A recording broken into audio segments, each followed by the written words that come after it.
Wherever you go, whatever you do, throw a little at it. Omax, Vest and Briefs.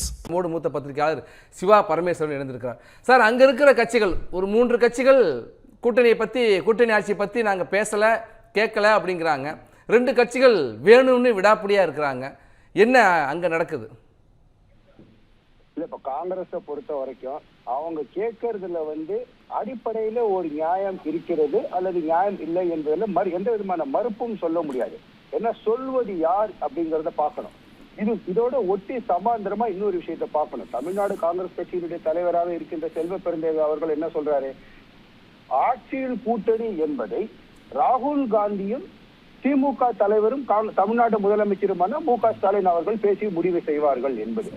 இதுல ஒரு விஷயம் இது நம்ம பேசுகின்ற விஷயத்துக்கு அப்பாற்பட்டு காங்கிரஸ் கட்சியின் தலைவராக இருக்கக்கூடிய மல்லிகார்ஜுன் கார்கேயும் திமுகவினுடைய தலைவராக இருக்கக்கூடிய ஸ்டாலினும் பேசி முடிவு செய்வார்கள்னு சொல்ல, ராகுலும் ஸ்டாலினும் பேசி முடிவு செய்வார்கள். அப்ப காங்கிரஸ் கட்சியினுடைய தலைமை அந்த கயிறு இழுக்கப்படுவது, அந்த காங்கிரஸ் கட்சியினுடைய யதார்த்தமான தலைமை யாரிடம் இருக்கிறது என்பது ஒரு பக்கம். இன்னொரு பக்கம், பொதுவாகவே நானும் தமிழ்நாட்டில் இருக்கக்கூடிய பல சிற்றூர்கள் இருக்கக்கூடிய காங்கிரஸ் கட்சியின் ஆதரவாளர்கள், மாவட்டங்கள் இருக்கக்கூடிய பலரிடம் பேசும்போது அவர்களிடத்திலே ஒரு நியாயமான யதார்த்தமான எதிர்பார்ப்பு இருக்கிறது.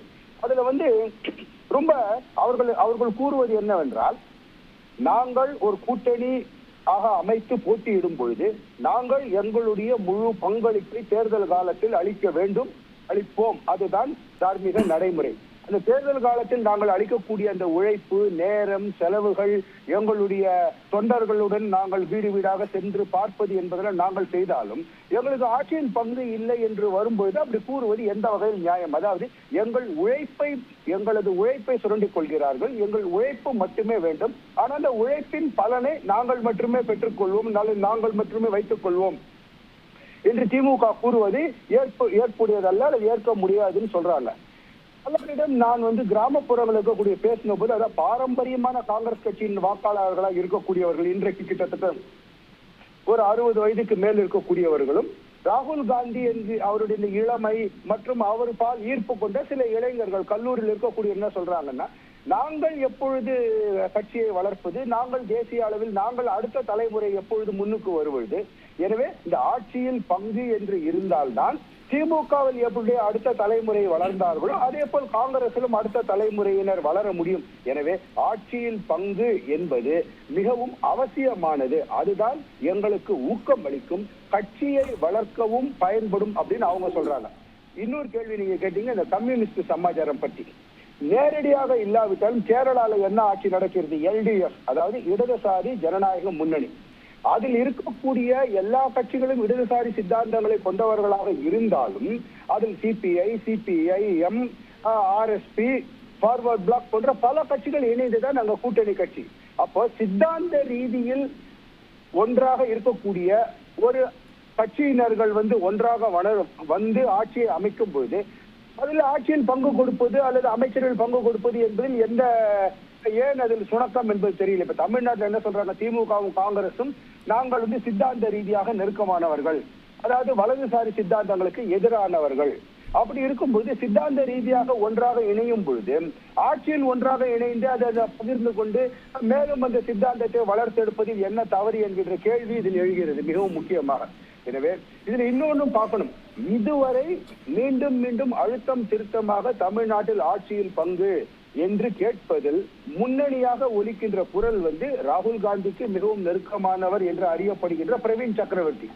இதுவரை அவர் மீது நீங்கள் நடவடிக்கை எடுங்கள் என்று திமுக தரப்பில் குரல் கொடுக்கப்பட்டதாகவோ அல்லது காங்கிரஸ் கட்சியின் தலைமை அவரை கூப்பிட்டு நீங்கள் சற்று அடக்கி வாசியுங்கள், நீங்கள் இது குறித்து பேச வேண்டாம் என்று சொல்வதாகவோ தெரியவில்லை. ஆக மொத்தம் காங்கிரசினுடைய நோக்கம் என்னவென்றால் பிள்ளையையும் கிள்ளி விட்டு தொட்டிலையும் மாட்டுகின்ற கதை. காங்கிரஸ்க்கு இன்னொரு சிக்கலும் இருக்கிறது. இதுல என்னன்னா, இப்ப இருக்கக்கூடிய சூழல்ல அவங்களால இந்த திமுக கூட்டணியை விட்டு வெளியே சென்றால் அவர்களுக்கு தேர்தல் காலத்தில் தேவையான சகல உதவிகள், அதாவது இன்போர்ட், அந்த சகல உதவிகளுங்கிறதுக்கு நிறைய அர்த்தம் இருக்கு. அந்த சகல உதவிகளும் கிடைக்குமா? வேறு இன்னொரு தலைமைக்கு அல்லது வேறு இன்னொரு கூட்டணிக்கு சென்றால் அங்கு இதே அளவுக்கு இருக்கக்கூடிய மரியாதை கிடைக்குமா? அந்த கூட்டணி ஆட்சியில் வெற்றி பெறுமா என்று பல கேள்விகள் இருக்கின்றன. எனவே இருப்பதை விட்டு பறப்பதை பிடிக்க விரும்பாத காங்கிரஸ் கட்சி இதில் என்ன ஆதாயத்தை அடையலாம் என்று எதிர்பார்க்கிறார்கள்? நன்றி. திமுக கூட்டணியில் உங்களுக்கு வாக்கு எங்களுடன் இருப்பதால் தான் உங்களுக்கு வாக்கு வங்கி. நீங்கள் தனியாக நின்றால் உங்களுக்கு என்பதற்கு எந்த விதமான சொல்லிக் கொள்கின்ற அளவில் வாக்கு வங்கி இல்லை. அது பீகாரில் தெரிந்து விட்டது.